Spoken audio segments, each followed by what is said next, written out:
life expectancy data from the government, and once men get to 85 years old, they live for about 6.6 more years, and women 7.7. Average is out about 7.15. Average age of death from COVID at the end of 2020 was 86 years, with 909 deaths times the number of years left to live based on the previous information comes to life years lost 7,272.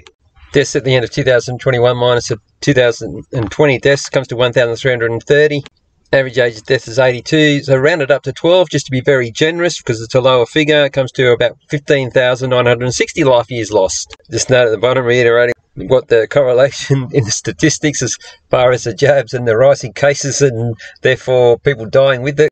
ABS information on leading causes of deaths of 2021, just highlight the bottom two entries. So look at the second point first. COVID-19 was the 34th leading cause of death in 2021. They got 1,122 deaths, which is different to what we calculate when we look at the infographic information, but they've got something through the civil registration system, so there must be some qualifying factor there.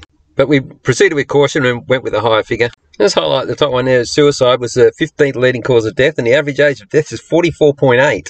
So total suicides, bottom right-hand corner there for 2021 was 3,144. So with a larger number of deaths and a lower age of dying, suicide's looking a lot worse than COVID-19 at this point in time. So for 2021, years of potential life lost, and they say potential because not everyone's going to live out their natural lives. People die in car accidents and that sort of thing. But suicide is by far the highest with 107,000 over it, which is 91,000 more life years lost to suicide than there was to COVID from the calculations. So the sheer fact that COVID was the 33rd leading cause of death in 2021 means it was never an emergency. That's even exacerbated more because they're older. The actual years of potential lives lost makes that even more extreme. So the COVID figure of 15,000, which I did calculate to be on the high side, that's not even listed in the years of potential life years lost, and that drops to well under 10,000. So they're intentionally not mentioning it following statistical reporting guidelines, because they calculate years of potential lives lost statistics only up to the age of 75, because they deem that any age below that is premature, any age above that is not. As reiterated in this Australian burden of disease study conducted by the government, when you're calculating years of potential years life lost, a death of a person aged over 75 would not be counted. So by this, COVID-19 will never appear in years of potential life years lost, which is going to be very low compared to everything else anyway, because people are really old when they die. That previous study that was just shown, that is referred to in this document by, get this, the Office of Best Practice Regulation. That's a surprise that existed. By the way, they did talk at the bottom there, they renamed it Office of Impact Assessment in November 2000, very recently. They don't like to, be held to, come on, can't you do the best regulation? This document talks about the value of a statistical life and also the value of life years. And they refer to another document back in 2008 by Peter Abelson. And it gets into a lot of calculations and all these other factors. That's a deep dive. I'm not going to go into that for this one. But I've just shown this document to make the link between best practice and only calculating years of potential life years lost up to the age of 75. Oh, and also in this document, they go into what's called the willingness to spend, by the community and by individuals. But as far as the community goes, they'll be willing to spend a lot more money on a baby or a young person than someone who's 86 years old. As far as health expenditure goes, that's just sensible risk analysis. And importantly, better regulation. That concept West went entirely out the window as far as the response to COVID-19 goes, and that's highlighted in this interview with Ray Hadley on 2GB by the Health Minister. This was in April 2020, and of course the media personality reading their part of the script and playing their role says, oh, they're old, and he goes on to say, they have died anyway. It's something that I can't ban or tolerate. You should have heard how pontificating this guy was, how pious and how condemning of anyone that's dare suggested, they're all pretty old. Should we be spending all this money? Because of all the media corporations, well, they're getting all the COVID money. So, of course, they wanted to spend all that public money. Greg Hunt goes against reasonable public policy and says every life matters. Says it twice, every life matters. And him and Brenda Murphy, back in February, when we looked at this, we would fight for every life. In a press concert with the lovable Larrick and John Skerritt, geez, have you seen him really cross-examining him? Oh, geez, he's despicable. But anyway, this was 13th of April 2021, about 3 months since commencement of the jab rollout. And this is the sort of language they were using. This is what COVID was sold on. And he's in the middle of his press conference, he goes, sadly, the loss of one life, an elderly 80-year-old gentleman. They didn't hide it from you, from Queensland. They've been in hotel quarantine and all that. And he says, was the first case that Australia has had an active life with COVID lost since the previous October. That's the emergency. An 80-year-old guy dies after about 4 months or whatever, 5 months. And even though I've already read this information, when I make the videos and I'm reading it again, it still gets to me. So go back to the website of Office of Impact Assessment, previously the Office of Best Practice Regulation. God, don't say that. But what they do is they do a risk assessment statement, prepare it for any legislation they get asked to look at. And these reports go back to 2010. Now you would think that with COVY, with all the multitudes of regulation, pages and thousands of pages coming out of everywhere, that this will be one of the busiest departments. From the actions of the minister and whole of government policy, it would appear no risk assessments were done. You ask the question, how was it? The Health Minister Hunt was able to introduce draconian regulations to fight for every life when an IRS by the OIA would find there was minimal risk given deaths were not even premature. You don't even count them when counting years of potential life years lost, and that's in comparison to that's an age-based thing, based on good regulation. It labelled exemptions by the TGA and all these other exemptions specifically because COVID was special. Well, here we go. Prime Minister's exemption, COVID-related measures. And this is just another carefully crafted load of fucking bullshit.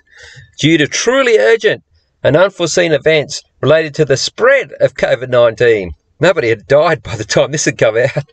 The numbers were low by the end of pretty much 2000, after 2 years. But no one was even dying. There was no indication. All they had was modelling. So they had all of this time to do the modelling, but they didn't do any risk assessment because it was truly urgent. Well, how do they have time to do the modelling? And of course, the giveaway here is on the 18th of March, the Office of Best Public Regulation announced the Prime Minister had granted an exemption from the need to complete any risk impact analysis. And further, in the form of regulation impact statements, and at the bottom there, Prime Minister set aside the requirement for post-implementation revisions. So they didn't even do it post. They were just totally separated from COVID. And this, along with what I'm about to show you, just confirms this whole thing was planned. You know, you've got... in the first case of COVID, like this was 3 months into the year, and what were they doing? They weren't. Remember, there was all these lockdowns. If anyone had time on their hands, it was government departments because they weren't sitting. Parliaments weren't sitting. They weren't, out there enforcing stuff to do it. It was perfect for doing admin work, which is what this was. Oh God! I started off remaining a bit confident. I'm losing it now. The 18th of March 2020. What a day of infamy in the history of Australia. They didn't announce it on the 20th of March or the 16th of March. Yeah, they probably, what did they find out exactly on that date? Oh, listen, this is truly, we're truly just unforeseeable on this day now. Well, of course, that was the day that the Biosecurity Emergency Declaration by the Governor-General was implemented, set aside the Constitution. That's exactly what happened. And once that happened, once they knew the Constitution set aside, RBA transferred hundreds. I've been through all the stuff that they did, or a lot of it, got more to go through. This is just another one of the government processes that they're required under the Constitution. Section 51, they have to provide good government for the people of Australia. The good government is risk assessment, and they didn't do it. They did bad government. And it was all from the 18th of March 2020. And I'll finish off with the fact that it was the 18th of March, that exact day. In the lead up to it, they'd already listed it as listed human coronavirus as a disease and the pandemic and all that. But they chose the 18th of March, the 18th. And that's because they were looking forward to 33 days to prior to when the next election was going to be called, which was the 17th of April. They wanted this emergency so they can get away with all of their crap to last as long as they possibly could until the Constitution had to come back, right up to the very day. I'm not going to show it again, but it's a screenshot of where he makes the announcement. He says, when it lapses. So they didn't say, we're going to end it now, we're just going to let it lapse. So again, that ties back to 18th of March, 17th of April. And they did it that way because, I'm just thinking about it right now, that would be just too obvious, wouldn't it? If we're all humming along and then they go, oh, by the way, right on today, well, hang on, you ceased it proactively. Well, no, we didn't. It just lapsed. So, you know, that's trying to avoid the observation that we ran it right up until the last possible moment. And the Queensland government has got a better regulation. Yeah, shut the fucking borders and just destroy businesses, people's lives, the state budget and everything for a cold and flu symptoms and deaths above life expectancy. Yeah, that's your guide to better regulations. Obviously, they declared emergencies up there, so this was obviously set aside as well. And the minute the Hunties fled the scene, but apparently Brendan Murphy, he's still on the scene, and it was him and Hunt that had decided they were going to fight for every life. Well, here we are, 2023. There were just nonchalantly, this is ABC News, there were 29 deaths announced today. Victoria, 23 deaths. I mean, the guy didn't die. No one died for 6 months, and I go, oh, it's terrible that this 180-year-old died.